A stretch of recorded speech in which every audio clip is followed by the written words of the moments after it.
KBS 열린 토론.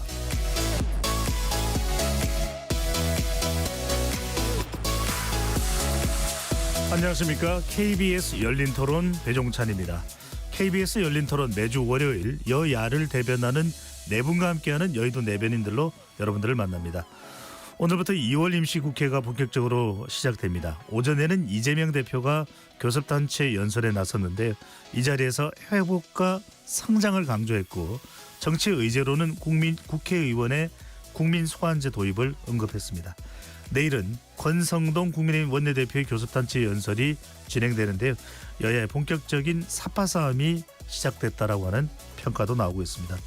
또 이번 주에는 윤석열 대통령의 헌법재판소 탄핵심판 변론이 계속 진행되는데요. 오늘 열린 토론에서는 2월 임시국회 전망 또 탄핵 정국을 진단해 보겠습니다. KBS 열린 토론 지금부터 시작합니다. 치열한 토론 속에서 더 나은 세상을 찾아갑니다.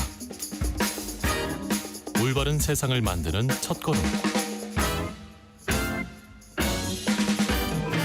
평일 저녁 7시 20분 KBS 열린 토론.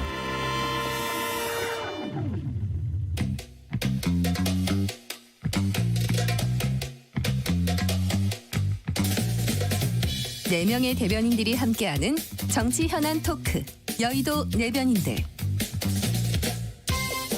여야를 대변하는 4명의 입 여의도 내변인들 함께할 네 분의 논객 소개합니다. 한민수 더불어민주당 의원 나오셨습니다. 안녕하십니까. 서울 강북을 국회의원 한민수입니다. 정성국 국민의힘 의원 나오셨고요. 예, 국민의힘 부산 진구갑 정성국입니다. 조기현 더불어민주당 법률위 부위원장 함께합니다. 안녕하세요. 조기현입니다. 정광재 국민의힘 대변인 자리해 주셨고요. 네, 정광재입니다. 반갑습니다. KBS 열린 토론 문자로 참여하실 분은 샵 9730으로 의견 남겨주실 수 있고요. 단문 50원, 장문은 100원의 정보 이용료가 붙습니다. KBS 1라디오의 모든 프로그램은 유튜브에서도 함께할 수 있으니까요. 많이 들어와 주시고 구독 꾹 눌러주시고 좋아요도 많이 보내주시면 좋겠습니다. 오늘부터 이제 임시국회가 시작됩니다. 먼저 한민수 의원께 여쭤보겠습니다. 네. 오전에 이재명 대표가 교섭단체 연설을 했는데 상당히 주목하는 부분은 성장이 28번, 예. 경제가 15번 언급됐습니다. 연설의 핵심 내용 어떻게 봐야 될까요? 거기에다가 언론을 보니까 저는 뭐 숫자까지 세보지 못했습니다만은 말씀하신 성장과 경제 못지않게 인공지능 AI가 17번 나왔다고 합니다. 저도 일선 기자할 때 당 대표 원내대표가 교섭단체 대표 연설을 하면은 그거에 대한 평가를 합니다. 근데 언론들이 하는 게 종합적으로 하기 때문에 여러 가지 평가를 하는데 우리 정광재 대변인도 기자생활 오래 하셨고, 근데 그 언론들의 평가는 일단 제가 민주당 의원이어서 갖고 아니고 객관적으로 볼 때 꽤 후하게 점수를 주고 있는 것 같습니다. 한 언론은 이재명 대표의 대선 청사진이라고 하면서 4가지를 꼽았더라고요. 첫째는 이제 주 4일제 하고 두 번째는 정년 연장, 그리고 세 번째는 기본 사회를 위한 회복과 성장위원회 설치, 그다음 네 번째는 좀 전에 앵커도 말씀하신 이제 국회의원 국민 소환제 이런 말씀을 했습니다. 그리고 또 한 언론의 평가는 성장을 28번이나 언급하면서 이재명 대표가 이제는 진보, 중도 모두를 아우른다 이런 얘기를 했거든요. 우클릭했다는 평가도 나오고요. 예, 그래서 저는 그 말씀 중에 보면은 이런 얘기를 하십니다. 진보든 보수, 진보의 정책이든 보수의 정책이든 다 우리 국민들 정말 잘 살게 하기 위해서는 어떤 정책이든 써야 된다 이런 말씀을 했고, 현 국가 상황에 대한 진단을 내렸죠. 진단이 아시는 것처럼 이제 윤석열 대통령의 친유 쿠데타 때문에 지금 전체적으로 헌정 질서가 파괴되고 있는 상황 아닙니까? 그에 대한 진단과 함께 경제 회복을 위한 재원, 거기에는 추경 30조 원 규모 편성 제안도 있었고요. AI, 반도체, 미래 산업 투자를 하겠다.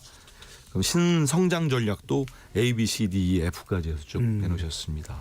그다음에 이제 노동 정책 방향에서는 주 4일제 계셨고, 외교안보 관련 부분도 우리 국민들이 많이 좀 안도할 수 있고 좀 주목할 만한 내용들을 많이 말씀하셨거든요. 결국은 한미동맹 강화 필요성을 말씀하셨습니다. 그리고 북한과의 지금 뭐 트럼프 대통령이 지금 하겠다는 거 아닙니까? 대화를. 거기에 대해서도 필요성, 북미 대화 이런 말씀들을 했기 때문에 일단 제가 이렇게 너무 잘됐다 하는 것보다는 우리 언론에서 평가하는 거, 뉴스를 보거나 신문도 이제 우리 많은 국민들이 접하실 텐데 그 내용을 보시면 지금의 국가적 위기 상황에서 제1야당 대표로서 또 국회에서는 제1당 아니겠습니까?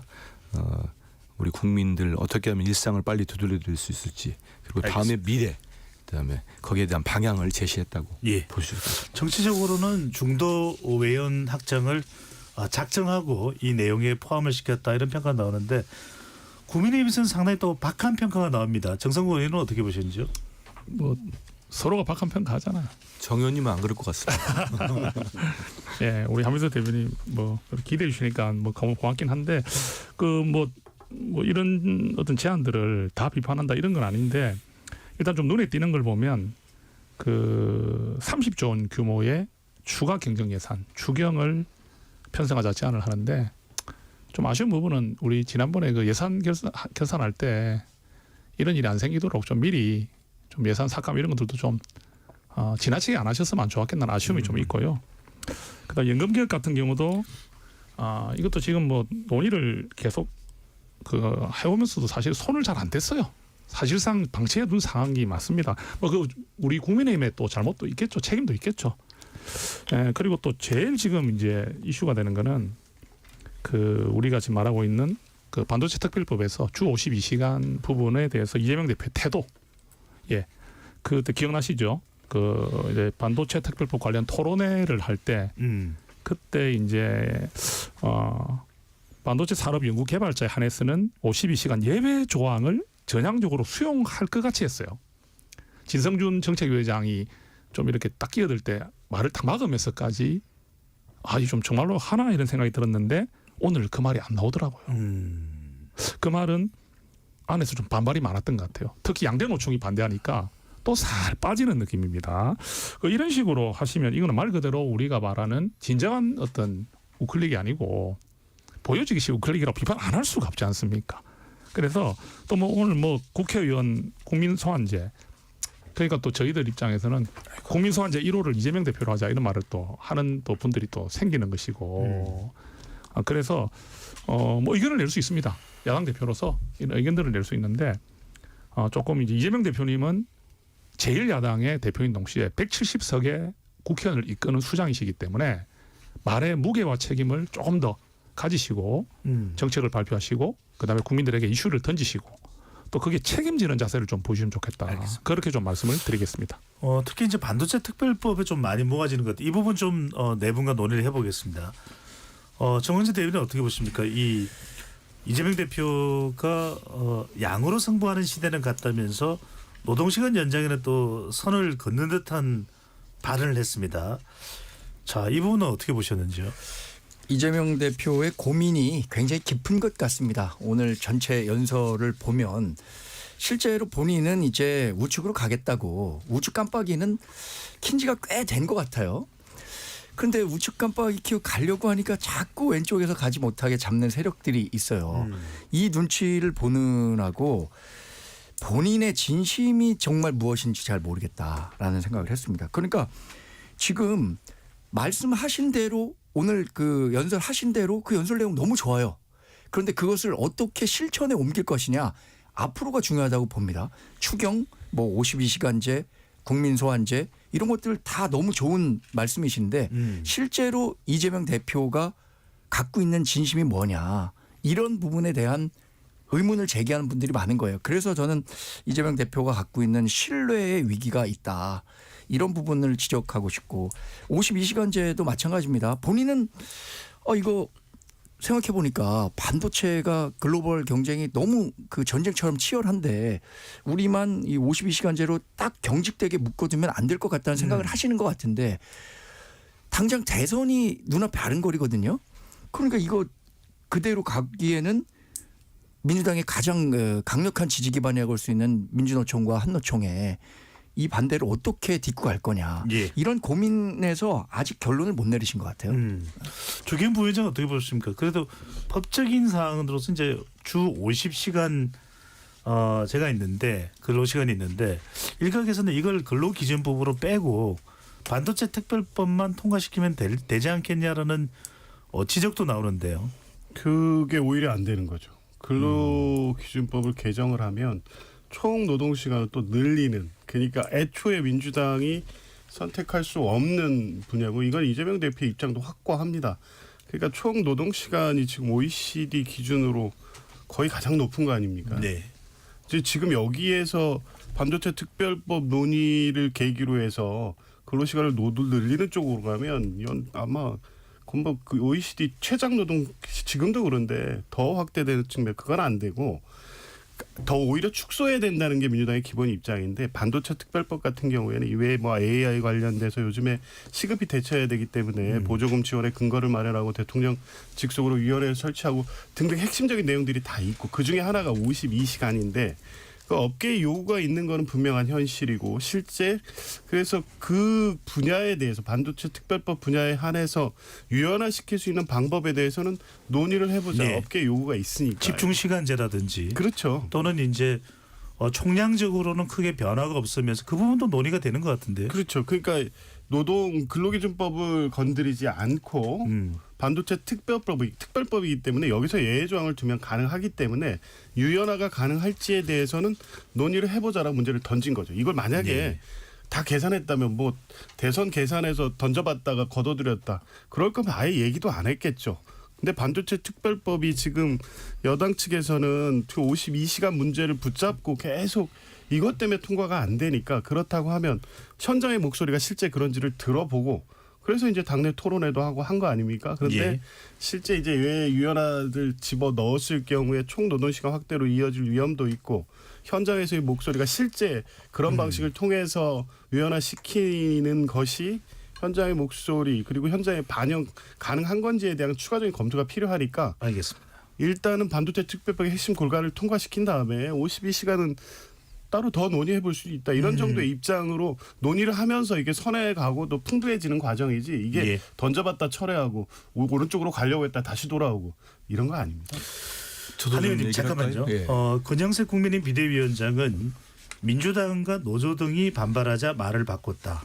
이래서 국민이 이 대표의 우클릭에 냉소를 보내는 것이다라는데, 같은 당에 계시니까 이 대표가 진성준 의원에게 밀린 겁니까? 대표의 생각은 저는 변함이 없고요. 저는 권영세 지금 당 대표죠, 비대위원장이니까 대표나 권성동 원내대표나 국민의힘 지도부가 윤석열 정권 2년 반 동안 어떤 정책을 썼는지, 어떤 경제 정책이 있는지 좀 하나만 대보십시오. 저는 기자도 오래 하고 지금까지 봤으면 정치권을 야당의 발목을 잡는 여당, 그것도 2년 반, 3년 동안 그렇게 발목 잡는 여당을 처음 봤습니다. 무슨 정책을 한번 해본 적이 있습니까? 잘사니즘이라는 이름으로 이 대표가 43분간 사자우를 토하듯 그렇게 정책을 자세히 내놓고 했으면 뭐 뻥사니즘? 이게 지금 집권당이 할 얘기입니까? 불법적 유연적 비상경으로 국민들 한번 만나보세요. 상가 가서 소상공인들.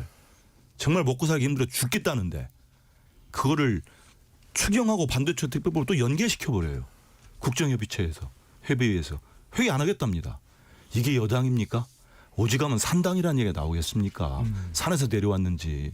저는 좀 근본적인 해법을 찾고 정책을 하고 논의하자고 얘기를 하면은 그 본회의장에서 야유도 하고 좀 그게 여당의 태도는 아닌 것 같아요. 네. 정말로 부끄럽고 앞으로 국민 뭐 저기 좀 이따가 국회의원 소환제 얘기도 하겠습니다만은 이거를 왜 고민 없이 냈겠습니까? 반도체 특별법도 지금 대표의 생각은 분명합니다. 지금까지 일관되게 얘기했어요. 총 노동 시간 절대 늘리지 않는다. 그리고 근로자 삼성전자가 됐든 뭐 SK가 됐든 그 근로자 노동자가 동의하는 조건 하에 그 다음에 일하는 부분에 있어서는 회사에서 인센티브나 성과급은 모두 책임진다. 이런 조건을 가지고 얘기하고 있는 겁니다. 확정적인 게 아니라 유연한 조건들에 대한 여기에 논의도 대해서 검토할 수 있는 거네요. 그날 다 얘기했었고 재계도 압니다. 저는 그 재계 기업인들도 이제 좀 국민의힘 좀 가서 설득 좀 한번 해보세요. 제가 볼 때는 말을 안 듣는 건지 아예 만나기가 싫은 건지 지금 여당이라고 맨날 얘기하지 않습니까? 왜 추경과 반도체 특별법을 연계시키지? 그 대표 얘기하지 않습니까? 30조 중에 민생회복 지원금 정말 싫으면 그거 빼겠다. 그렇게까지 하고 있으면 좀 응해서 얘기해야 되는 거 아닙니까? 가장 중요한 거는 먹사니즘, 잘사니즘입니다. 알겠습니다. 국민 삶 좀 챙겨보십시오. 정성우 의원 어떻게 들으셨는지요? 뭐 우리 하면서 대표님의 그 말씀 보소, 일정 부분 뭐 제가 공감하는 부분도 있습니다. 뭐 저희 당이라고 다 뭐 우리가 잘했다 생각하는 건 아니고요. 근데 지금 이제 이 조기 대선 쪽으로 갈 가능성이 높다고 본다면 국회가 일할 수 있는 시간이 얼마 없습니다. 예. 정말로 조기 대선이 이루어진다면 이제 이 상반기에 있는 이 시간에 민생 법안이라든지 국민의 삶을 살피는 국회 활동을 지금 많이 해야 되는 지금 상황인데 네. 저는 그래서 이렇게 좀 생각을 해요. 지금 우리 한민수 대변인이 그런 취지인 것 같아요. 우리 잘 사는지 못 사는지 뭐 좋은 말이죠. 그러면 서로가 좀 이렇게 협상을 좀 서로 하나씩 주고받는 것도 괜찮은 것 같아요. 그러니까 이게 이 정책을 저도 이제 한 지 얼마 안 됐지만 이 법이 옳고 그르고 또는 뭐 다 중요하지만은 이거는 여야와 야의 입장이 있다 보니까 결국은 우리 쪽에서 조금 마음에 안 드는 좀 우리 취지와 다른 법이 있더라도 좀 주고받지 않으면 이게 안 되더라고요. 그런 걸 많이 느낍니다. 그래서 지금은 우리 그 양쪽에 우리 그 더불어민주당이나 우리 국민의힘의 지도부가 그런 마음을 가지지 않으면 안 될 것 같아요. 그래서 지금 보십시오. 우리가 지금 처리해야 될 법들이 많거든요. 우리 반도체법만 있는 것이 아니고 여러 많은 법들이 있고 그런 상황에서 이제 일할 수 있는 시간이 대통령 선거가 만약 진짜 있다 된다면 이제 그걸로 다 쏠려버리고 국회 활동 안 됩니다.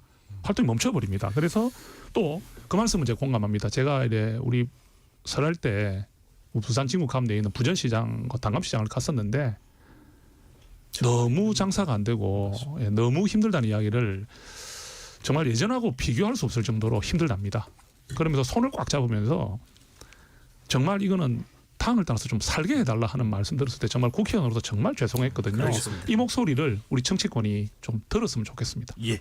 또 하나 이재명 대표의 연설 내용 중에 들어가 있는 것인데요. 이재명 대표가 국회의원의 국민 소환제를 도입하겠다라고 밝혔습니다. 정치권에서 찬반 반응이 나오고 있는데 친한동훈계 인사들 모임으로 성격이 해석되는 언더 73에서 첫 대상자로 이재명 대표를 지정해 투표를 실시하자 이렇게 촉구를 했네요. 정은지 대변인. 사실 이 국민 소환제는 이재명 대표가 한동훈 전 대표의 공약을 카피한 거라고 봅니다. 왜냐하면 한동훈 전 대표가 비대위원장 시절에 정치개혁 과제를 이야기하면서 불체포 특권이라든가 그 기소가 되면은 세비를 반납한다 이런 거. 그리고 그때 당시에 이제 당 대표 선거 때는 핵심 공약으로 이걸 걸었어요. 국민 소환제를 도입해서 국회의원들에 대한 견제가 필요하다라고 얘기했는데 네. 이재명 대표가 이 화두를 꺼낸 것에 대해서는 굉장히 환영합니다. 왜냐하면 다른 지자체장은 이미 이 제도가 도입돼 있습니다. 그런데 아마 이 제도를 만드는 과정에서 국회의원분들은 본인들의 이기주의적인 성격이 있어서인지 모르지만 국회의원에 대해서는 이 국민소환제를 도입하지 않았는데 이재명 대표가 마침 화두를 잘 꺼냈으니까 저는 정치개혁을 위해서라도 이게 도입됐으면 좋겠고 충분히 논의가 돼서 어떤 그 구체적인 방안까지 나왔으면 하는 바람이고 언더 73이라는 곳에서 그러면 이 첫 번째 대상이 이재명 대표가 돼야 된다라는 이야기를 한 겁니다. 이거 더 이상 뭐 의미를 부여할 게 없을 정도로 이재명 대표에 대한 뭐 지역구 내에서 당선이 됐지만 그 이후에 의정 활동에 대해서 한번 평가해 볼 만하지 않겠나라는 얘기를 한 겁니다. 예, 알겠습니다. 자, 이번에는 윤석열 대통령 헌법재판소 변론 내용으로 가보겠습니다. 조기현 부위원장께 먼저 여쭤볼게요. 어제 이 윤석열 대통령 측은 헌법재판소를 비판하는 입장문을 내고 헌재가 이게 이제 쟁점되는 부분이다. 검찰 조서를 검찰에서 수사했던 그 내용을 증거로 채택하는 부분을 이제 문제 삼았습니다. 반면 헌법재판소는 박근혜 전 대통령 탄핵 심판 당시에 확립된 기존 선례를 따랐다는 입장인데 어떻게 보시는지요? 헌재의 심판 절차 모든 것을 지금 문제 삼고 있는 거죠. 이 문제를 삼을 거면 이 서중 조사하고 했을 때 재판 초기에 했어야 됩니다. 그리고 쟁점 정리할 때도 이 문제 다 거론이 됐었거든요. 형사재판과 이 탄핵 심판 절차의 사이에 대해서 분명히 정리를 했고요. 그래서 그때 뭐 내란죄 제외 여부가 뭐 내란죄를 빼느냐 마느냐의 문제냐 아니냐 이거 정리한 거 아닙니까? 내란 혐의 사실은 탄핵 소추 사유로 다루되 내란죄의 범죄 성립 여부는 다루지 않는다. 그게 쟁점은 아닌 거죠. 왜냐하면 그건 2017년 때 권성동 대표가 정리를 잘 해주셨기 때문에 이번에 큰 문제 없이 잘 정리가 된 거예요. 그러면 그 내용이 확장이 되면 뭐냐면 증거조사도 형사 절차처럼 하지 않는다는 겁니다. 헌법재판소의 탄핵 심판의 성질에 맞게 완화된 증거조사를 절차 거치면 되는 거고 그 송달받은 그러니까 법원으로부터 받은 이 수사 자료가 피의자 신문 조서 등이 본인의 의사에서 작성됐다는 사실 정도를 확인을 하면 증거로 쓸 수 있도록 이미 정리가 된 거예요. 근데 이제 거기에서 자꾸 불리한 내용들이 쏟아져 나오니까 게다가 이제 홍장원 또 곽종근 사령관의 증인 신문에서 사실은 아무것도 아닌 내용으로 반박해서 마치 그 둘의 진술이 흔들린 것처럼 주장을 하면서 그 외에 반대되는 엄청난 수의 그러니까 대통령의 지시에서 국회의원 체포 지시가 있었다는 사실을 입증할 증거들이 마구 쏟아져 들어오니까 그거 막으려고 지금 그러는 겁니다. 이게 좀 제가 이런 얘기를 어떻게 하는지 좀 부끄러울 제가 좀 낯이 뜨거울 정도인데 그러지 말았으면 좋겠고요. 이거 다 정리된 내용입니다. 알겠습니다. 정성호 의원은 어떻게 보시는지요? 이거는 윤석열 대통령 변호인단 측에서는 예. 헌법재판소에서 조사와 달라진 내용이 있기 때문에 이 검찰 조서의 증거 채택에 대해서 상당히 또 문제를 삼는 모습이거든요. 그게 이게 이제 형사소송상에서 검사가 작성한 피해자 신문 조서라 해도 피고인이 동의하지 않으면 증거로 사용할 수 없다. 이 말이 틀린 건 아니죠. 그죠? 이 말은 맞는 말이죠. 근데 이제 현재에서는 8년 전, 9년 전에 있었던 박근혜 전 대통령 당시 때도 이런 선례가 있었다는 말을 하고 있지 않습니까? 그래서 이 조서를 뭐 증거로 채택하는 건 헌재가 하는 권한 안에 들어갔다고 보지만 저희가 이런 부분을 주장하고 이제기할 수 있는 분명히 할 수 있는 부분이다. 근데 이렇게 주장한다고 해서 또 헌재가 이걸 뭐 멈출 것 같지는 않고요. 다만 저희가 지금 꼭 좀 짚고 넘고 싶은 것은 이 헌재의 지금 심리가 너무 빨라요, 생각보다. 그 뭔가 쫓기고 있는 것인지 이렇게 보면 이 박근혜 대통령 그때 그 17차 변론을 했고 저희는 지금 8차까지인데 내일 네. 뭐 8차인데 이번 주에 더 연장된다는 말도 아직은 없습니다. 그러면 만약에 정말로 정상적으로 2월 13일 날 8차 변론이 끝나면 이제 그 이상 안 된다 치면은 한 2, 3주 후면은 탄핵 심판이 이루어질 수 있다 보는데 3월 한 초중순까지도 나올 수 있는 이런 부분들에 의해서 우리 보수 쪽에서 바라봤을 때는 국민에서 바라봤을 때는 이 헌법재판소의 신뢰도가 자꾸 떨어지고 헌법재판소에 대한 신뢰가 떨어지는 것을 강조하는 목소리가 높아지다 보니까 이걸 어떻게든 좀 빨리 끝내려고 하는 것인지 또 이재명 대표의 2심 그 결심 공판이 2월 26일 아닙니까? 그러니까 이런 것들과 맞물리다 보니까 이제 좀 그런 부분을 지적 안 할 수가 없는 상황이 됐어요. 네. 다만 저희가요. 지금 근데 저희가 이제 이런 걸 놓치면 안 되는 것 같습니다. 헌재에서 정인들이 했던 내용들 중에 인원이다, 요원이냐 뭐 이런 단어들을 가지고 논쟁하는 것은 핵심이 아니다고 생각을 하죠. 왜냐하면 헌법재판소는 헌법의 가치를 지켜내자는 거 아닙니까? 그러면 이 내란 우리 그 비상계엄을 할 수 있는 상황이었느냐, 그리고 국무회의 심의를 잘 준수했느냐, 또 계엄의 대상이 아닌 국회에 왜 군을 투입했느냐 이런 데 대한 해명이 정확하게 나와야 되는데 네. 지금은 이 곽종근 뭐 어떤 사령관이나 이런 사령관. 분들의 어떤 단어나 이런 데 있어서 좀 바뀌는 이런 부분들을 지나치게 강조하는 부분들이 큰 쟁점이 되겠느냐는 좀 알겠습니다. 그런 생각은 들어요. 네. 예. 헌법재판소의 속도와 관련된 부분은 조금 더 우리가 나중에 시간을 가지고서 또 논의해 보도록 하고요. 하민수 의원께는 이 부분 여쭤보겠습니다. 윤석열 대통령 또 윤석열 대통령 변호인단 측에서 계속 쟁점을 삼는 것은 두 인물입니다. 예. 홍장원 공작과 특전사령관의 김병주 TV 출연부터 바로 이 내란죄 프레임과 탄핵 공작 이게 이제 또 윤석열 대통령과 변호인단 측에서 강조하는 부분인데, 자, 윤석열 의원은 민주당 의원들에게 손을 탄 것 아니냐, 소위 손타고 오염돼서 증언이 오락가락하는 거 아니냐. 신동욱 수석 대변인은 더불어민주당과 특정 편향 세력 일부 인사들이 쌓아올린 내란 프레임이 근본부터 흔들리고 있다, 이런 이제 주장을 펼치고 있는데, 한 의원님 요 답변 질문 주시는데 제가 한 가지만 좀 확인하고 싶은 건 뭐냐면 많은 분들이 궁금해서 곽종근 전 특수전사령관이 김병주 의원의 TV에 출연한 건 어떤 배경입니까? 그걸 왜 유튜브 TV에 출연했냐, 이걸 문제 삼는 국민의힘 쪽에 지적들이 많이 있어서 여쭤봅니다. 김병주 의원은 육군 대장 출신이죠. 예. 한미연합사 부사령관도 했고 진정한 참군인 아닙니까?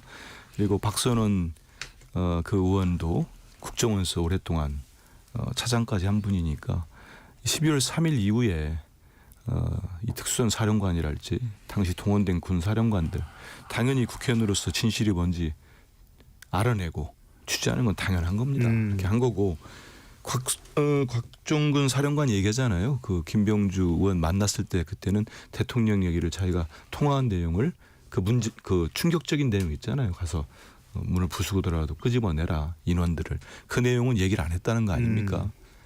첫 번째 통화 얘기만 했다는 거예요. 그리고 용어도 나중에 순화시켰다고 얘기하고 저는 지금 헌재는 제대로 되고 있어요. 12월 14일 날 탄핵 소추된 뒤로 노무현 대통령은 2달, 박근혜 대통령은 3달입니다. 지금 헌재의 절차는 아무 문제 없이 빠르지도 않고 정상적으로 좀 가고 있다고 봅니다.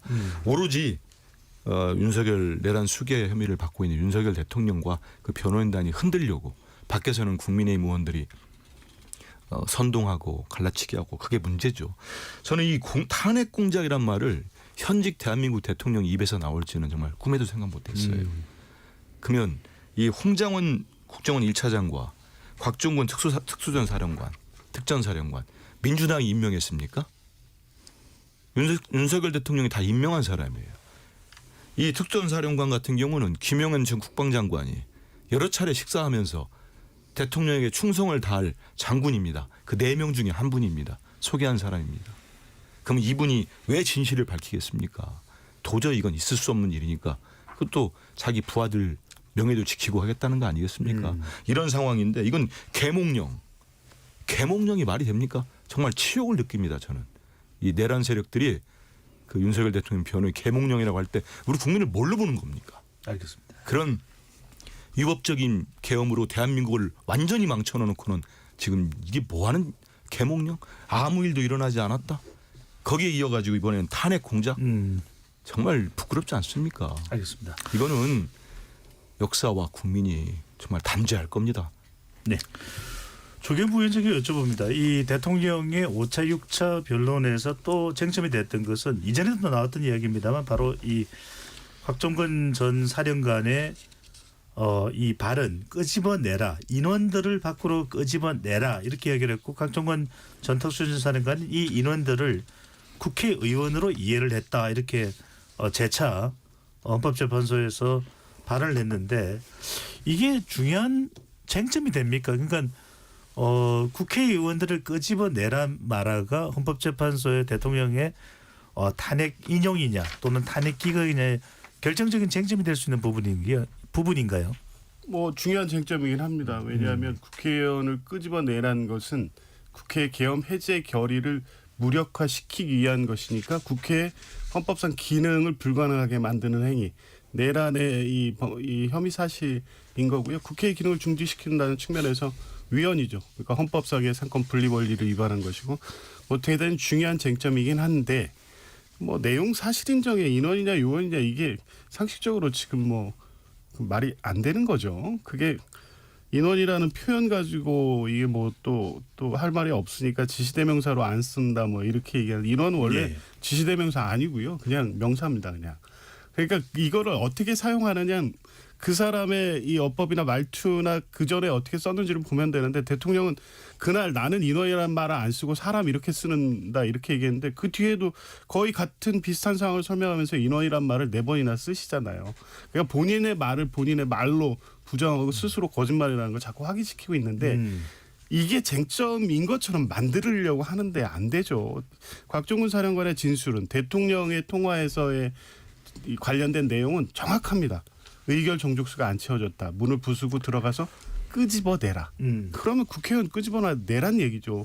그 얘기가 인원이 아니고 요원이었기 때문에 그 말은 대통령이 그런 지시를 한 적이 없다. 이걸 누가 어느 쪽이 사실로 받아들이겠습니까? 홍장원 차장 관련해서도 첫 번째 통화에서는 곧 중요한 발표 있으니까 전화 기다려라고 하고 두 번째에서 싹 잡아들여 이번에 정리하라라는 취지 그리고 방첩 사령관한테 연락해서 도와줘라 해서 여인영 사령관 통화해가지고 14명 명단 받아 적다가 있었던 문제 아닙니까? 그때 적었던 표지 그 원래 종이에서 실제 이제 제출된 종이는 예. 본인이 쓰고 보좌관이 거기에 정서한 이 내용인데 그 시간에 다 이루어졌다는 사실 자체가 부인될 수 없는데 그 말은 대통령이 뭐라고 하냐면 싹 잡아들이라는 대상은 간첩 잡으라는 얘기였고 전화했던 얘기는 그때 뭐 그 전에 뭐 국정원이 했던 어떤 특별한 고마움에 대한 인사차전화였다. 비상계엄 선포해놓고 10시 50분경에 전화해서 과거에 국정원이 했던 걸 감사했다는 그게 상식적으로 이 말이 사실일 거라고 누가 생각을 하겠어요. 알겠습니다. 근데 이렇게 쟁점이 아닌 거를 쟁점화시키면서 마치 홍장원 1차장이나 곽종근 사령관의 진술이 흔들린 것처럼 그냥 주장하는 거지만 그 외에 뭐 김대우 방첩사 수사단장, 수사지원과장 거기 현장에 출동했던 방첩사 요원들의 카톡 대화 내용 물증, 인증, 진술 증거 지금 차고 넘칩니다. 예. 이 주장으로는 사실관계 뒤엎지 못합니다. 알겠습니다. 그럼에도 불구하고 또 헌법재판소의 변론 내용에 따라서도 또 지지층들은 상당히 영향을 받을 수밖에 없을 텐데 정광재 대변인께는 방금 전에 이제 조기영 부위원장이 잠깐 언급을 하게 됐는데 이 체포하라는 부분에 대해서 상당히 비상계엄 당시에 많은 또 영향 또 충격을 줬던 것 중에 하나가 이재명 대표 또 한동훈 전 대표 우원식 의장 세 사람을 체포하라는 정언이 있었다고 했는데 또 헌법재판소의 변론을 나와서는 또 달라지게 되었습니다. 이 부분은 도대체 그러면 헌법재판관은 누구의 말을 믿어야 됩니까? 재판관 분들의 마음을 제가 뭐 독심술로 읽을 수 있는 건 아니겠지만 윤석열 변호인단 측에서는 지금 굉장히 절박한 상황 아니겠습니까? 정말 대통령에서 파면될 위기에 몰릴 수 있다고 생각하기 때문에 예. 헌법재판소에서 나와서 증언하는 분들의 초기 진술들이 대부분 윤석열 대통령에게 불리하게 작용하고 있단 말이에요. 검찰의 공소장이라든가 그다음에 나왔었던 언론 보도 이런 부분들을 반박하는 것이 중요하다고 생각했을 것 같아요. 그런 측면에서 진술의 신뢰성을 흔들 수 있는 방법으로 여러 가지 이야기들을 하고 있다고 생각하는데 아까 우리 정 의원님 말씀하신 것처럼 탄핵 재판의 본질적인 거는 저는 헌법 82조 국무회의 의결과 관련해서 국무회의가 정상적으로 개최된 것이냐 그래서 부서가 있었느냐 여부와 계엄령법과 관련해서 포고령 1호에 나오는 정치활동 전면 중단 이 부분이 헌법재판의 아주 중심이 될 거라고 보거든요. 그런 부분에 이 윤석열 대통령 변호인단이 조금 더 집중하는 게 전략적으로는 더 좋지 않을까 싶습니다. 체포조와 관련해서도 지금은 좀 뭐 얘기들이 엇갈리는 것 같아요. 끌어내라라고 했다는 부분이 있지만 체포조가 직접 운영됐느냐 체포라는 말은 들은 적이 없다. 이렇게 오고 가는 것은 아무래도 윤석열 대통령 변호인단 측에서는 이걸 뭘 전략적으로 끌고 가려는 심산이 강하다고 봅니다. 한 의원님 이 체포조 관련되는 부분 계속 국정조사도 그렇고 강조되고 있거든요. 한동훈 전 대표도 체포조에 포함이 됐다라고 얘기를 하고 있는 것이고 어떻게 보시는지. 그래서 이제 그 계엄의 명분으로 삼았던 부정선거 음모론도 허황되죠. 망상이죠. 왜냐하면 본인이 이긴 선거는 그 부정선거 아니란 얘기입니까? 그리고 민주당 경고용이라는 것도 경고용. 이번에 말씀하신 대로 한동훈 대표 국민의힘 당대표 아닙니까? 그 당시에 집권당 당대표를 체포하라고 했었기 때문에 그거는 민주당 경고용도 아주 허황된 논리였습니다. 지금 이 윤석열 대통령과 그 변호인 말고는 이 체포는 아주 구체적으로 드러나고 있습니다. 홍장원 차장이 그 대통령의 전화를 받고 싹 정리해. 그러고 난 다음에 방첩사를 도와. 방첩사 사령관하고 통화하는 거 아닙니까? 여인영 사령관하고. 하서 그때 받아 적은 명단과 지금 좀 전에 나왔듯이 방첩사 수사단장. 이분이 얘기를 해요. 잡아서 수방사로 이송시켜라. 그러면 잡아서 수방사로 이송시켜라가 체포해서 이송해서 구금하라는 얘기하고 똑같은 얘기 아닙니까? 여기에 체포라는 용어가 없었다 체포가 아닙니까? 더군다나 저는 그 곽종근 특수전사령관이 그 마이크를 켜놓은 상태로 계속 전화를 받았다고 하지 않습니까? 그러면 곽종근 사령관 외에도 지금 수많은 그 장병들이 다 들었을 겁니다. 증인은 차고 넘치고요. 아까 조 변호사 얘기한 것처럼 물증도 많이 있습니다. 그렇기 때문에 이진우 수방사령관 지금 진술을 바꾸거나 회피하고 있는 것 중에 근데 그 수행장교가 이미 얘기하잖아요. 총으로 쏴서라도 잡아라 들어가라 하니까 제대로 이진우 사령관이 답을 못하니까 윤 대통령이 다그쳤다는 거 아닙니까? 이런 내용들이 다 드러난 상황에서 알겠습니다. 진실을 저는 가릴 수 없다고 예. 봅니다. 헌법재판소 변론은 계속됩니다. 정성구 의원께 여쭤보겠습니다. 예.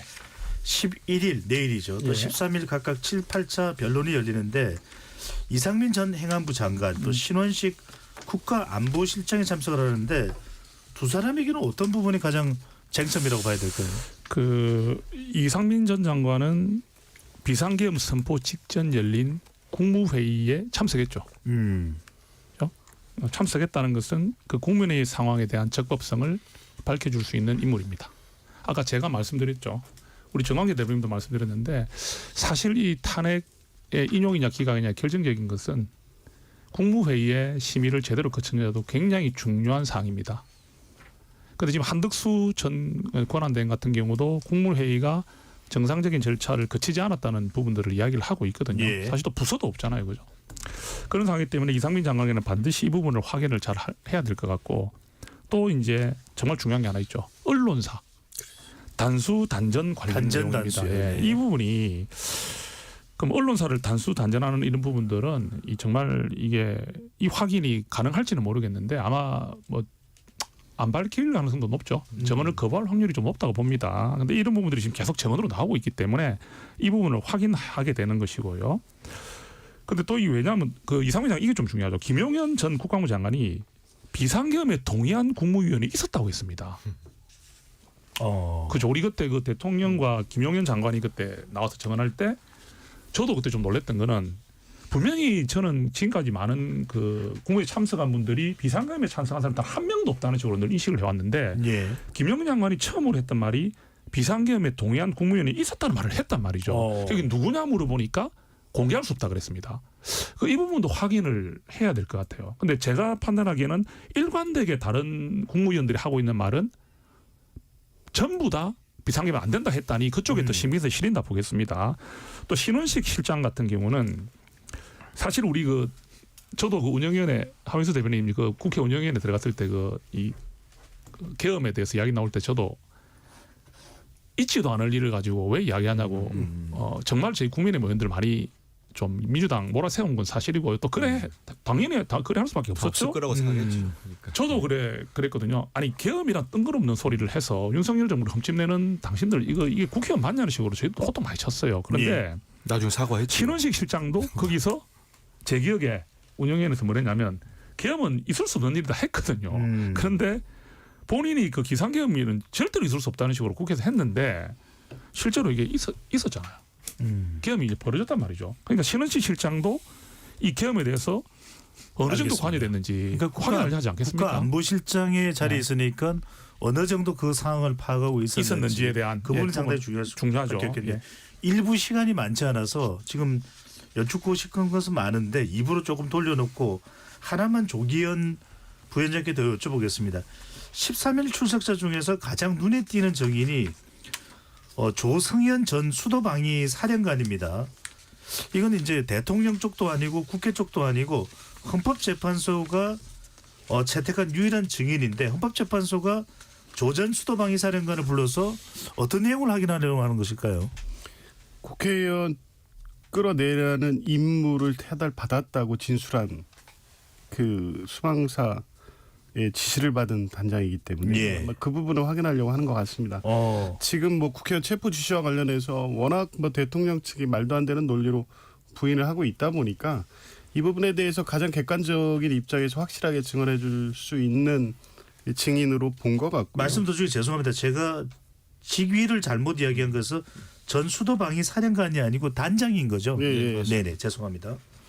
그것 때문에 아마 이 조 단장을 증인으로 직권 신청한 것 같습니다. 그러니까 여러 가지 이 수사 자료가 헌법재판소에 또 와 있는데 객관적으로 보면 좀 분명히 갈릴 겁니다. 여인영, 뭐 이진우 수방사령관 등등은 대통령 측 입장에서 지수를 하거나 증언 거부권을 행사할 것이 명백했고 실제 그랬고 홍장원 1차장이라든가 곽종근 사령관은 일관되게 대통령의 체포 지시가 있었다는 취재 지수를 하고 있기 때문에 이렇게 양쪽으로 갈리니까 대통령 측은 이쪽 그 체포 지시가 있었다는 측의 진실이 오염됐다고 주장하고 있는 거 아닙니까? 예. 그러면 그 여러 지시를 받았던 사람들도 일관되게 체포 지시가 있었다는 진술을 하고 있으니까 그 중에 가장 확실한 증인인 조성현 단장을 증인으로 채택한 것으로 보이고요. 아마 여기에서 명확해질 것 같습니다. 아까 이제 체포 지시 관련돼서 여러 얘기를 할 때 보면 대통령의 논리가 그게 너무 말이 안 되는 게 예를 들면 김대우 수사단장이 국회에서 어제 출석해서 똑같은 취지 얘기합니다.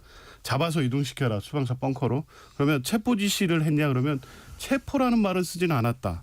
그러면 체포 지시가 없었네? 이렇게 주장을 하는 겁니다. 그러면 잡아서 이동시켜라가 체포 아닙니까? 이 논리를 계속 반복하고 있기 때문에 알겠습니다. 아마 조성현 단장이 와서 진술을 하면 그 체포 지시가 명확히 좀 드러나지 않을까 헌법재판소는 그걸 기대하고 있습니다. 그 이유군요. 13일 날 조성현 전 단장을 출석시켜서 정확하게 체포와 관련된 부분을 확인하겠다는 헌법재판소의 입장으로 이해가 됩니다.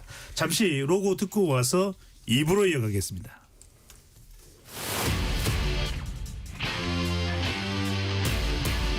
토론에 정답은 없습니다. 토론이 세상을 바꿀 수도 없습니다. 하지만 질문은 새로운 세상을 만들 수 있습니다. 질문으로 올바른 세상을 만드는 첫걸음 KBS 열린 토론.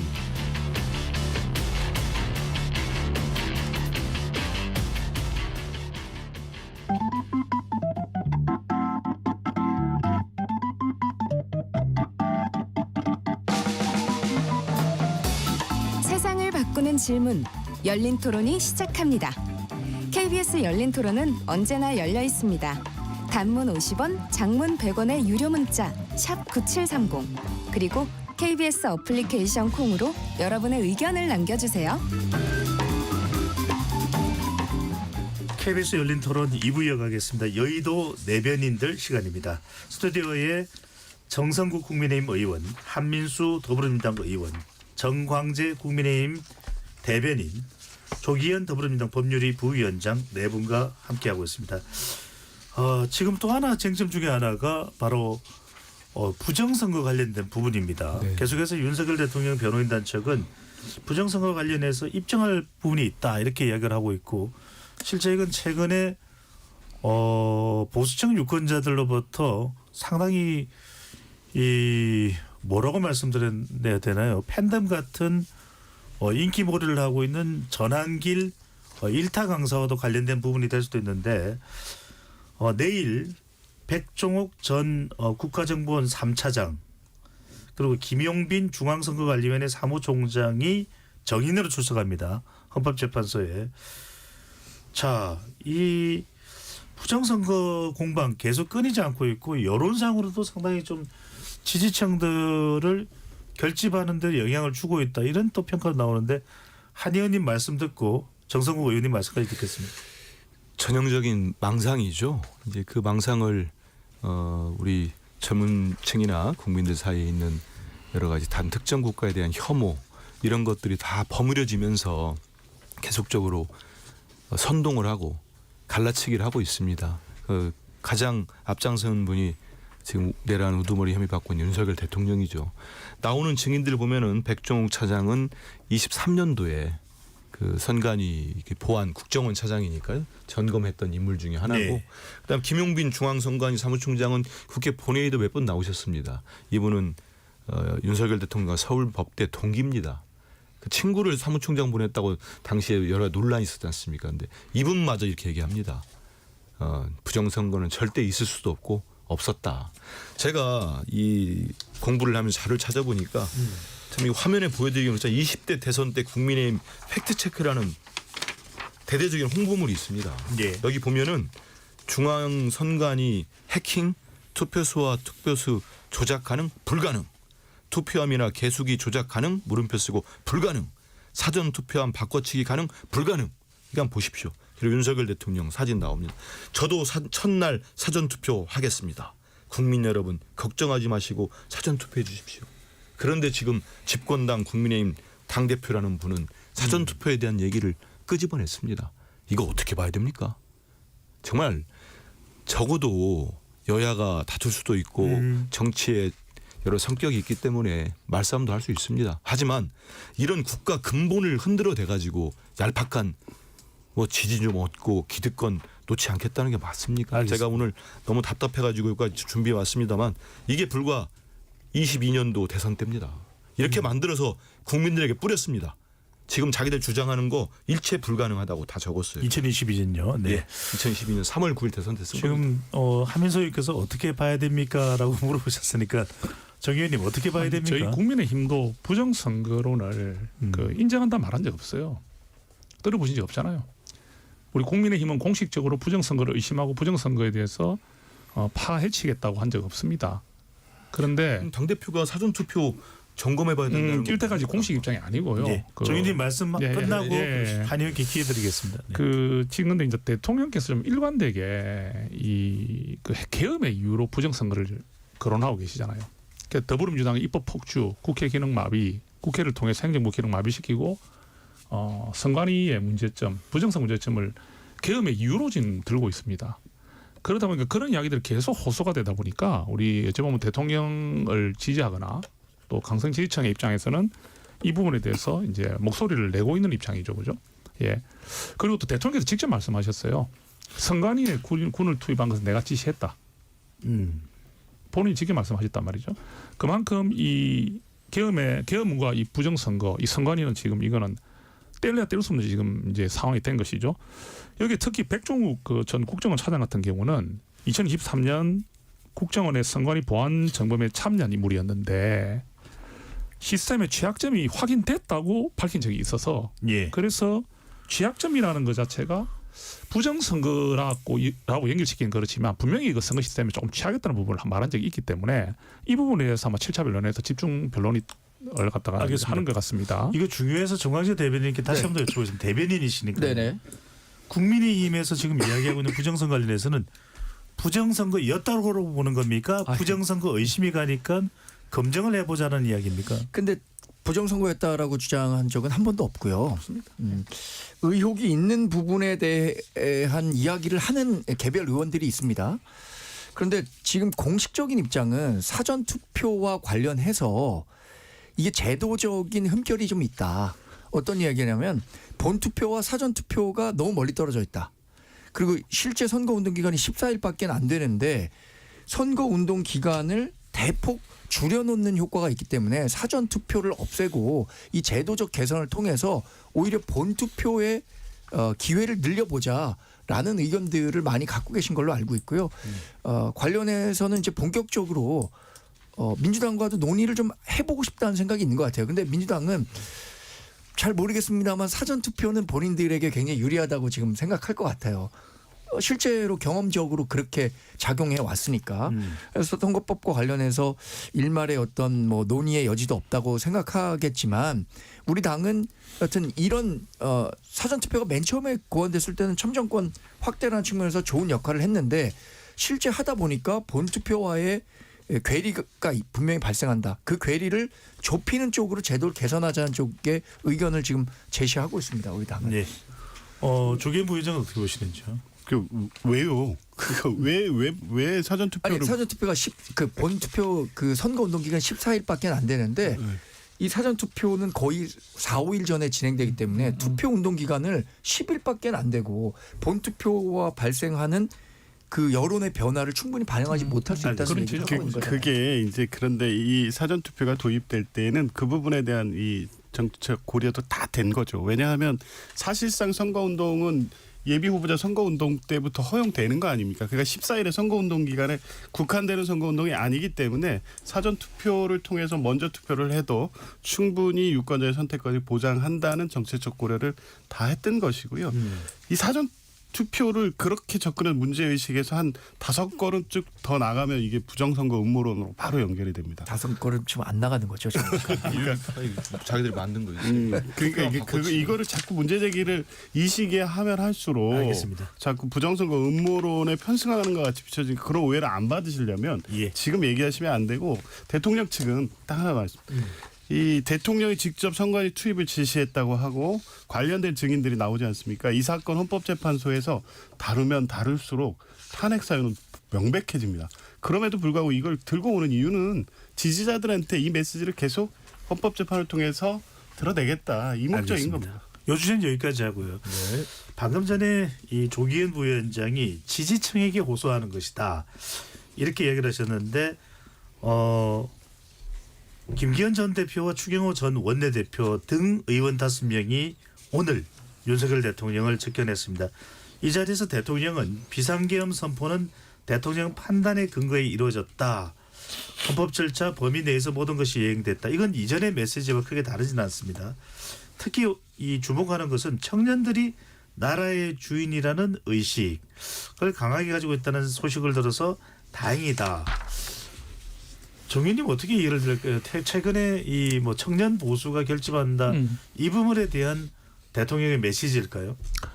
예, 요즘 그 여론조사를 좀 보면 20대, 30대 남성들은 일단 일반적으로 그 국민의힘 지지가 좀 더 강하게 좀 나타나고 있고 2030 여성은 더불어민주당 쪽으로 많이 쏠려 있는 게 사실 수치로 좀 보입니다.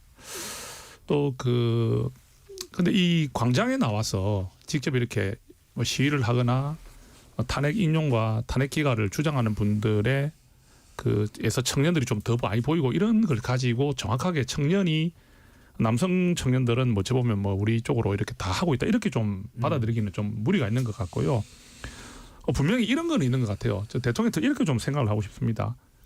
어떻게 보면 국가관이라든지 그 나라 사랑하는 이런 마음에 있어서 보다는 아직까지 그런 개념보다는 개인의 삶이라든지 개인의 개성을 존중해 오는 청년들이 국가의 소중함 또 국가 헌법의 소중함 우리 헌법에 관련된 책들이 많이 팔리고 있다 하지 않습니까? 이런 부분에 대해서 관심을 많이 가지게 되고 한 것은 굉장히 고무적인 게 아니냐는 쪽으로 그렇게 또 해석을 할 수 있을 것 같아요. 그래서 저는 그렇게 받아들이고 또 우리 김기현 전 대표님을 비롯한 분들이 오늘 가셨는데 지금 말씀하신 이 부분은 대통령께서 해오시는 말씀인데 이 오늘 가신 5분이 이 말을 한 건 아니고 대통령이 하신 말씀을 옮긴 거라고 저는 옮긴 걸 알고 있습니다. 그래서 저희 당은 일관되게 비상계엄은 잘못됐다는 것을 저희들은 의원들은 다 그렇게 이야기하고 있고 변하지 않습니다. 다만 탄핵에 있어서 이게 찬반이 나뉘는 부분이 있어도 비상계엄을 옹호하는 것은 저희 당에 한 일은 없고 지금 의원들도 거기에 대해서는 다른 발언을 하고 있지 않거든요. 예, 그렇게 말씀드리겠습니다. 이거는 뭐 추가로 하실 말씀? 만약 그렇다면은 정말 우리 정 의원 말씀대로 그러면 김기현 전 대표나 추경호 전 원내대표가 가서 만나면 안 되죠. 만나가지고 지금 내란 우두머리 혐의 받고 있는 윤석열 씨 워딩을 그대로 전달하는 거 아닙니까? 국민들한테. 비상계엄 선포는 아무 문제 없다는 거 아닙니까?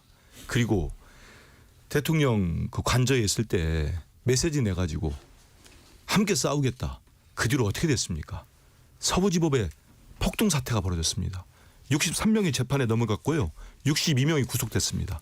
절대 다수가 청년입니다. 근데 청년들한테 나라의 주인의식 강하게 갖고 또 하라? 이 사람들 인생 윤석열 씨가 책임질 수 있습니까? 감옥 가게 생겼는데 엄중한 범죄를 저지른 사람들입니다.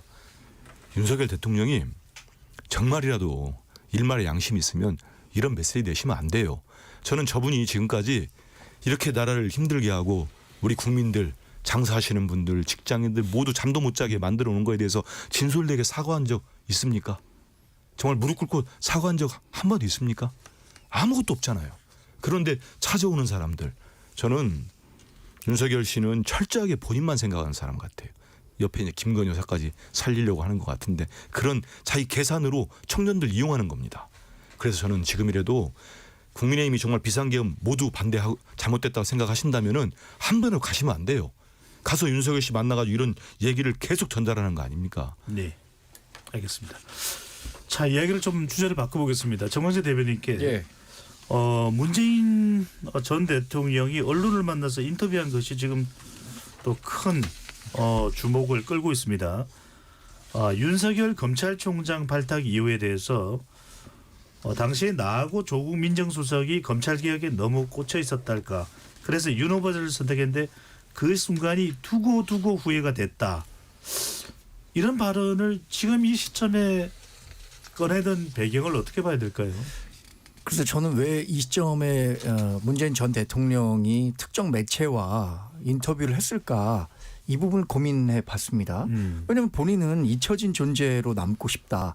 이게 대통령 퇴임 이후에 자신이 꿈꾸는 삶이다라고 했는데 아마도 이제 민주당의 대선 민주당은 이제 거의 조기 대선을 기정사실화하고 대선을 준비하려고 할 거 아닙니까? 이 시기에 얘기를 해야 문재인 전 대통령을 비롯해서 이른바 친문 세력이라고 하는 분들의 정치적 영향력을 확대할 수 있을 것이다라는 계산이 숨지 않았을까라고 예. 생각해 볼 수밖에 없겠더라고요. 그러면서 이제 윤석열 대통령에 대해서는 본인을 왜 윤석열 전 대통령을 왜 검찰총장으로 임명했느냐라는 책임론을 제기하는 부분들이 있으니까 그것에 대해서 솔직하게 뭐 설명 아닌 설명을 한 것이고 앞으로는 여튼 문재인 전 대통령이 민주당의 대선 경선 과정에 일정 정도 목소리를 내겠다는 신호탄 아닌가? 전 그렇게 해석해 봤습니다. 네, 일정한 목소리를 내겠다. 조기현 부위원장께서 보시기에는 그럼 누구를 위해서 목소리를 내겠다 이렇게 해석을 해야 될까요? 전 목소리를 내겠다 뭐 이런 입장이 아니고 지금 최근에 제기된 어떤 불필요한 당내 논란을 명쾌하게 내가 책임지고 정리하겠다는 입장이신 것 같습니다. 그러니까 대선 관련해서 최근에 민주당의 뭐 친문과 친명 뭐 막 대립처럼 서로 이제 비판하는 분위기가 형성이 되고 예. 그게 이제 확장이 돼서 뭐 대선 패배 책임론으로 또 확장이 돼 있는 상태입니다. 사실은 논란거리가 아닌데 왜냐하면 이재명 대표는 대선 직후부터 일관되게 대선 패배의 책임은 후보자인 본인에게 있다는 입장을 한 번도 바꾼 적이 없습니다. 누구 탓한 적이 없어요. 근데 이제 지지하는 의원들이나 이런 분들이 몇 마디씩 한 적은 있지만 근데 그게 최근에 이제 불거지고 있는 겁니다. 이 부분에 대해서 문재인 전 대통령이 명확하게 정리해 주신 거죠. 그 책임에 있어서는 본인 책임이 큰 거고 그거에 대해서 책임을 통감한다. 이로써 이 부분 논란을 더 이상 하지 말라. 이런 메시지 아니겠습니까? 여기에서 연결해 가면서 계속 민주당 대선 관련해서 이재명 대표와 뭐 각을 세우거나 이러겠다는 어떤 뭐 메시지의 시작 이렇게 보기는 어려울 것 같습니다. 예. 앞서 정성국 의원께서 2030 세대 지지율 말씀 발언을 해서 여론조사 결과를 소개를 해드립니다. 오늘 소개해드리는 모든 조사는 중앙선거여론조사 심의위원회 홈페이지에서 확인 가능합니다. 리얼미터가 에너지경제신문 의뢰로 지난 6일, 7일 실시한 유무선 자동응답 조사 결과이고요. 어느 당을 지지하는지 물어본 결과 연령별로 만 18세 이상 20대는 민주당 지지 29.6%, 국민의힘 지지 48.8%로 나타났고요. 30대는 민주당 지지 36.8%, 국민의힘 지지 42%로 나타났습니다. 이왕 소개하는 거 40대, 50대도 하시고 그랬어요. 그런데 그 발언을 또 하시면은 안 합니다. 소개를 해야 돼서 안 이 하겠습니다. 정도 발언도 이걸 다 하는 건 그러니까요. 약간 네, 교조주의 시간이 아닌가요? 없었어요. 네. 자, 정 의원님께 이건 여쭤볼 수밖에 예, 없네요. 또 이준석 의원이 최근에 뭐 당내 논란과는 또 별개로 대선 출마를 시사하면서 주목받고 있는데 한동훈 전 대표를 정조준했습니다. 53세면 예전 같으면 손주 볼 나이. 한동훈 전 대표가 카카오 택시를 타는 것을 보고 젊다는 것을 신선하다는 것을 느꼈다. 억지 젊음을 만들어내지 말라. 이준석 의원이 다른 인물이 아닌 한동훈 전 대표를 정조준하는 특별한 이유가 있을까요? 보시기에. 그 이유는 좀 너무 보이지 않습니까? 우리가 신경이 안 쓰이면 언급을 안 하죠, 그죠? 언급을 안 하고 어째 보면 그 세대 교체에 좀 주역이 되고 싶으신 마음이 있는 것 같은데, 뭐 연령별로 보면 한동훈 대표가 분명히 뭐 나이가 그 뭐 띠동갑 정도 되는 나이로 제가 알고 있습니다. 근데 지금 우리 정치를 하고 있는 분들의 연령대를 보면 지금 저도 지금 제가 이 50대 이제 중반인데 저도 지금 우리 국회의원들의 연령을 봤을 때는 저도 좀 젊은 쪽에 들어가더라고요. 예. 그리고 요즘은 보면은 이제 노인 그 연령 기준은 65세가 이제는 75세까지 개정돼야 된다 이야기가 나오는 세상입니다. 그런데 53세가 옛날 같으면 손주 볼 나이다 이래버리면 이 표현은 이제 제가 볼 때 많은 대다수 분들이 좀 웃었을 것 같아요. 예, 조금 이게 억지 논리로 이렇게 나이 가지고 이 어떤 세대 교체를 말하면 안 되고요. 세대 교체는 뭘 말하는 겁니까? 정치를 새로운 희망과 새로운 비전을 제시할 수 있는, 그죠? 그런 세대 교체를 말하는 거지. 이게 나이만 단순히 젊어진다 가지고 이게 세대 교체가 되는 건 아니지 않습니까? 그래서 저는 이걸 이제 한동훈 대표가 결국 이제는 출마할 것으로 보이고, 그죠? 그 이제 어떻게 보면 차기 대선에 출마 가능성이 높은 것으로 이제 주자로 이제 여겨지는 데다가 나머지 분들하고 비교했을 때는 차별점이 분명히 있는데 예. 한동훈 대표와 전 대표 비교해봤을 때는 본인의 차별점이 많이 좀 이렇게 무뎌지고 가려지는 듯한 느낌이 있지 않겠나. 그래서 그런 부분에 있어가지고 한동훈 대표를 좀 견제하는 모습이 있다. 저는 좀 그렇게 보입니다. 나이로. 조기현 부위원장은 어떻게 보셨습니까? 친한계 모임 아까도 누가 말씀하셨습니다. 언더 73도 있는데 지금 이준석 의원이 53세면 손주 볼라 해라는 것은 언더 73도 나이가 꽤 많다. 이런 걸 직격했다 이렇게 봐야 될까요?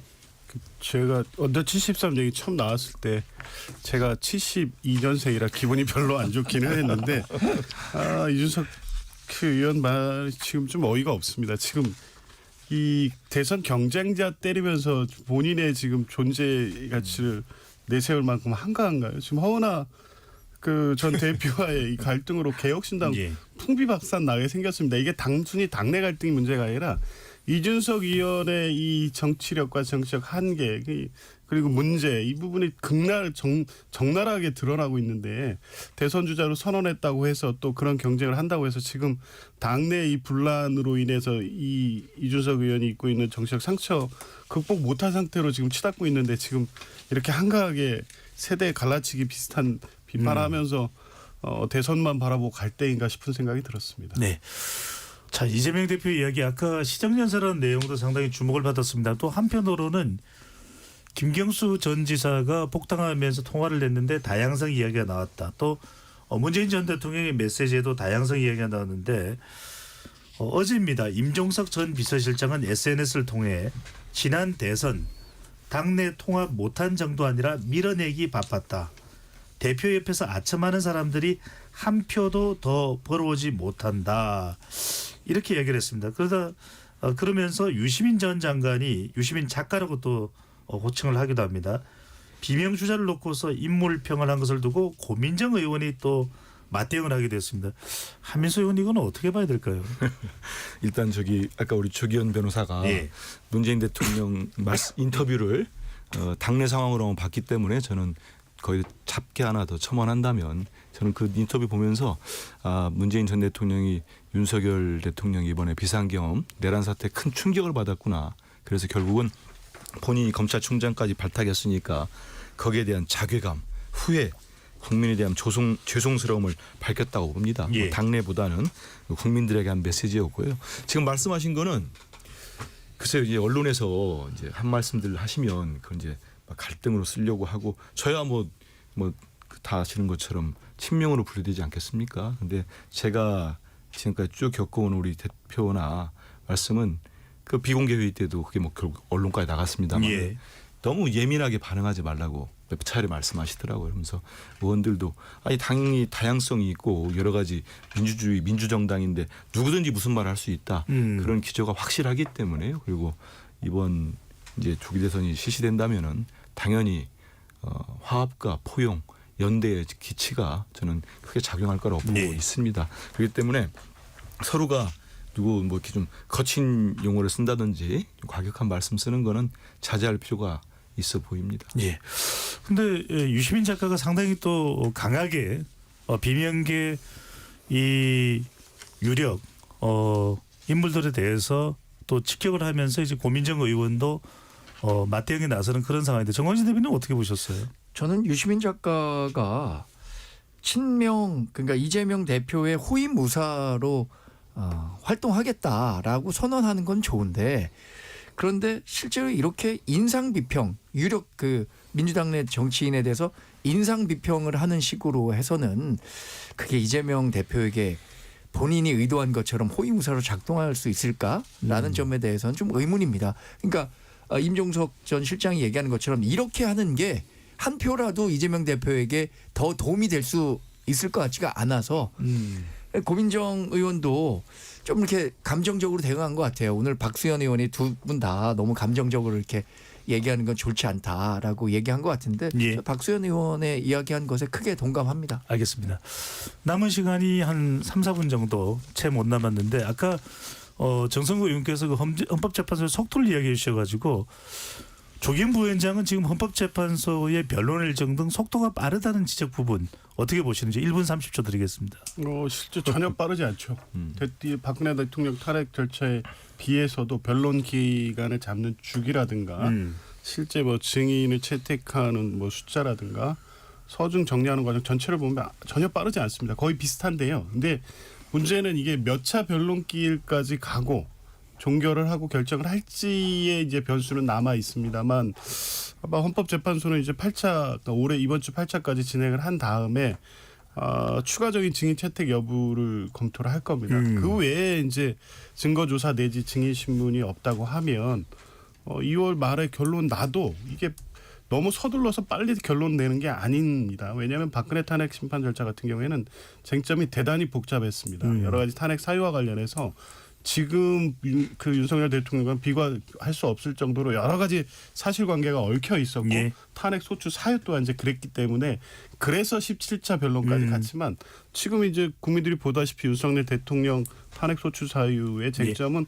너무 간명하고 명백하고 8차까지 진행된 것만으로도 사실 재판관들은 이미 다 정리됐다고 판단할 수도 빠르지 있습니다. 않다. 정성호 의원은 예. 어떻게 보시는지 마찬가지로 같은 시간 드리겠습니다. 뭐 지금 그 말씀을 할 수 있는데 정의를 더 부르고 싶을 수도 있잖아요. 우리 대통령 입장에서는. 그죠? 그리고 지금 아까 말씀하신 대로 뭐 인원이냐 요원이냐 이런 부분들에 대한 게 그렇게 확실한 논쟁의 중심은 아니다 하지만 약간 그 정언이 지금 바뀐 것도 있고 일관되지 않은 부분도 분명히 있습니다. 그럼 그런 부분에 대해서 예. 확인도 더 하려고 하고 왜 대통령을 탄핵하고 안 하고 하는 이런 엄중하고 가장 이 정말 보면 중요한 이런 심판은 단심제잖아요. 이게 3심이 아닙니다. 그러다 보니까 이런 이야기가 나올 수밖에 없는 거죠. 그래서 방어의 기회는 충분히 주자는 거죠. 나중에 탄핵이 되고 안 되고 따라서 우리가 방어의 기회는 충분히 주고 또 거기서 수긍할 수 있도록 해주는 것이 예. 이거를 나중에 탄핵 심판 결과에 대해서 국민이 수긍할 수 있는 또 바탕이 되기 때문에 우리가 주장하는 부분들에서 귀를 기울이면 좋겠다. 정 의원 생각하시기에는 언제까지는 변론 일정을 가야 된다고 보시는 건지. 지금 일단 우리가 만약 요청한다면 지금 일단은 뭐 8차에서 더 이상 는다는 말은 아직 없지만 제 생각에는 한 두세 번 정도 더 있을 수도 있지 않을까요? 그래서 한번 기다려 보겠습니다. 어떤 또 발표가 나오는지. 예, 알겠습니다. 변론 기일에 대해서도 여야 간의 또 의견이 다른데 어떻게 헌법재판소가 진행될지 좀 지켜보고 또 우리 여의도 내변인들에서 다루도록 하겠습니다. 지금까지 KBS 열린 토론 이것으로 마무리를 하겠습니다. 네 분 토론 고맙습니다. 예, 감사합니다. 고맙습니다. 지금까지 KBS 열린 토론 배종찬이었습니다.